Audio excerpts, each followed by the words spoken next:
का, तो यहाँ पर ज्यादातर लोगों के पास ये तीनों में तीनों चीज नहीं है।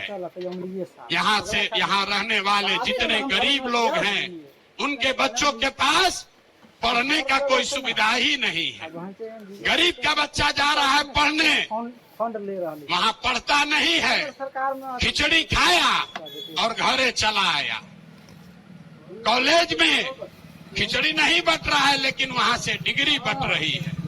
बिहार के शिक्षा व्यवस्था का हाल ये है, स्कूल से खिचड़ी और कॉलेज से डिग्री बट रहा है, पढ़ाई दोनों में कहीं नहीं हो रहा है। तो अगर पढ़ाई चाहिए, क्योंकि यही रास्ता है गरीबी से निकलने के लिए, तो बिहार में सबसे ज्यादा पैसा शिक्षा पर खर्च होना चाहिए। इसलिए जनसुराज कह रहा है कि जब हमारी व्यवस्था बनेगी तो 1 घंटा के अंदर शराबबंदी को उठाकर फेंक देंगे।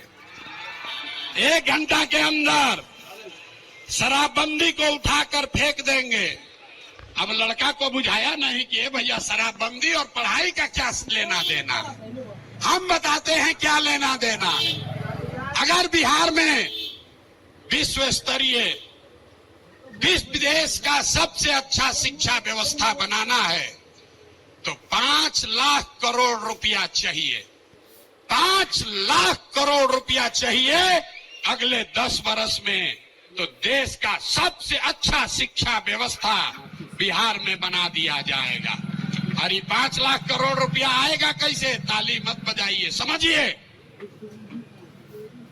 जो शराबबंदी हटाएंगे तो ये तय किया कि शराब से आने वाला टैक्स का पैसा वो बजट में नहीं जाएगा, नेताजी के सुरक्षा के लिए नहीं खर्चा होगा, सड़क बिजली पानी के लिए नहीं होगा। जितना शराबबंदी के टैक्स का पैसा होगा अगले 20 वर्ष बिहार में सिर्फ और सिर्फ नई शिक्षा व्यवस्था बनाने के लिए खर्च किया जाएगा। अब समझ में आया काहे हटाना चाहते हैं? हर बरिस 20,000 करोड़ रुपया शराबबंदी के चलते नुकसान हो रहा है, तो 20 बरस के पैसे को, शराब के टैक्स को अगर आप नई शिक्षा के व्यवस्था के लिए खर्चा करें तो 4 लाख 5 लाख करोड़ रुपया बिहार के बच्चों के मुस्तकबिल को बदलने के लिए उपलब्ध हो जाएगा। तब आपकी सभा में पूछ रहे हैं, बताइए ये योजना लागू होना चाहिए कि नहीं लागू होना चाहिए? ना, जोर से बोलिए। शराबबंदी हटाकर उस पैसे से नई शिक्षा व्यवस्था बनाना चाहिए कि नहीं बनाना चाहिए? ना बोले, हाथ ना उठ रहा है अभी। हाथ उठाकर बोलिए जोर से। ना, जिसको ना बोलना है ना बोलो। बोलिए, हटना चाहिए कि नहीं हटना चाहिए? हटना चाहिए। इतने बयान पर नीतीश कुमार का हर बारी तो हम ये नहीं कह रहे हैं कि शिक्षा व्यवस्था बनाएंगे, उसका रास्ता भी आपको बता रहे हैं। 5 लाख करोड़ रुपया जुटाएंगे इसी बिहार से और ऐसी शिक्षा व्यवस्था बनाएंगे कि पूरे देश से लोग जैसे नालंदा विक्रमशिला में पढ़ने आते थे वैसे यहीं पर पढ़ने आएंगे, तभी बिहार ज्ञान का भूमि फिर से बनेगा। होना चाहिए ना? बीए पास वाला एक बार जोर से ताली बजाइए। 15 दिन के बाद बजाइए जोर से ताली। 15 दिन के बाद है ना हुआ। हमसे जान। अरे अपने बच्चों के शिक्षा व्यवस्था के लिए आप इतना ताली भी नहीं बजा रहे हो। मतलब जीते चाहे हारे, जोर से बजाइए ताली। इस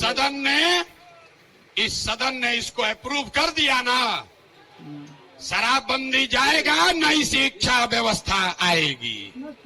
शराब दूसरा रास्ता, नई शिक्षा व्यवस्था आएगी। दूसरा रास्ता, ये 15 बरस से ये शिक्षा व्यवस्था से क्या होगा? चाहे तो करा सकते। 0 से 15 साल, 15 साल से कम उम्र के आपके जितने बच्चे हैं वो इतना बढ़िया पढ़ लेगा कि उसको बिहार की व्यवस्था पर वो बोझ नहीं बनेगा। हम लोग सरकारी विद्यालय में पढ़े हैं, लेकिन हमको नाली गली नहीं चाहिए, हमको अनाज सरकार से मुफ्त में नहीं चाहिए, क्योंकि हम अपने पैर पर काबिल हो गए। तो पहला लक्ष्य है कि 15 साल से कम उम्र के बच्चों के लिए इतनी अच्छी शिक्षा व्यवस्था बना दी जाए कि आने वाली पीढ़ी में कोई बच्चा बिहार की व्यवस्था पर बोझ न बने। लेकिन जो 15 साल से ज्यादा हो गया, अब तो वो कैसे पढ़ेगा, वापस नहीं पढ़ सकता है। तो उसके लिए जन सुराज का दूसरा सूत्र है, 15 साल से 50 साल के उम्र तक के लोगों को जो फिर से वापस जाकर पढ़ाई नहीं कर सकता है, उसके लिए जन सुराज का मंत्र है, हर हाथ में उसको सरकारी नौकरी मिले या न मिले। हम कह रहे हैं कि साल भर में पलायन रोक